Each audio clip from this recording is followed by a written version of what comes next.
วัสดีเจ้าวันนี้ฮามาปะกับการพยากรณ์อากาศบริเวณภาคเหนือประจำวันเสาร์ที่22มีนาคม 2568 เจ้าก่อนอื่นเฮาก็มาดูสภาพอากาศตีพันมากันก่อนนะเจ้าแต่ว่านี่ภาคเหนือของเฮาก็มีอากาศเย็นในตอนเจ้าและมีอากาศร้อนในตอนกลางวันในบางแห่งสำหรับรายงานอุณหภูมิสูงสุดแต่ว่านี่เจ้าวัดได้ตี 35.8 องศาเซลเซียสที่อำเภอเมืองจังหวัดแม่ฮ่องสอนเจ้าแล้วเราก็มาดูลักษณะอากาศทั่วไปของวันนี้เจ้า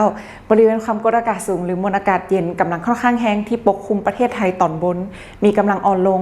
ลักษณะจะอี้เจ้าก่อนย่างขึ้นภาคเหนือของเฮามีอุณหภูมิสูงขึ้นแต่ยังคงมีอากาศหนาวเย็นในตอนเจ้า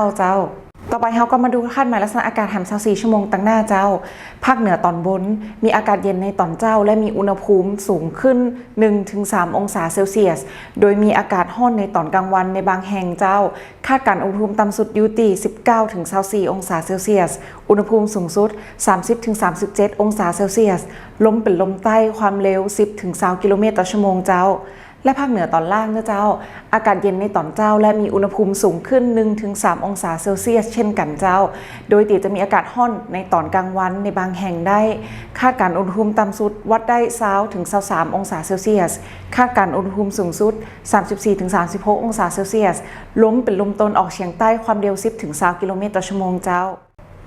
และสุดท้ายนี่เจ้าภาคเหนือของเฮาก็ยังคงมีอากาศเย็นในตอนเจ้าและอุณหภูมิก็จะสูงขึ้นแหมน้อยก็ขอฮื้อป้อมแม่พี่น้องเจ้าดูแลรักษาสุขภาพเนื่องจากสภาพอากาศที่เปลี่ยนแปลงไว้ตัวเจ้าและถ้าหากมีข้อสงสัยเกี่ยวกับสภาพอากาศสามารถสอบถามได้กับทางศูนย์อุตุนิยมวิทยาภาคเหนือได้ตีเบอร์โทรศัพท์0532777919หรือสามารถติดตามข่าวสารผ่านทางเว็บไซต์ Facebook และ TikTok ของศูนย์อุตุนิยมวิทยาที่ขึ้นได้ตามหน้าจอนี้เลยเจ้า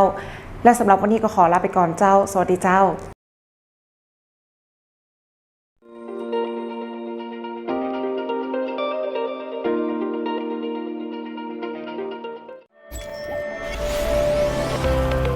กรมอุตุนิยมวิทยาได้พัฒนาและเพิ่มประสิทธิภาพการปฏิบัติงานเพื่อให้บริการในรูปแบบดิจิทัล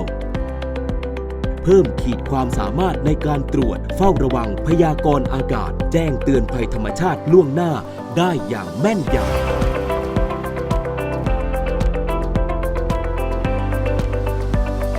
อุตุนิยมวิทยายุคใหม่แจ้งข่าวฉับไวใส่ใจปวงชน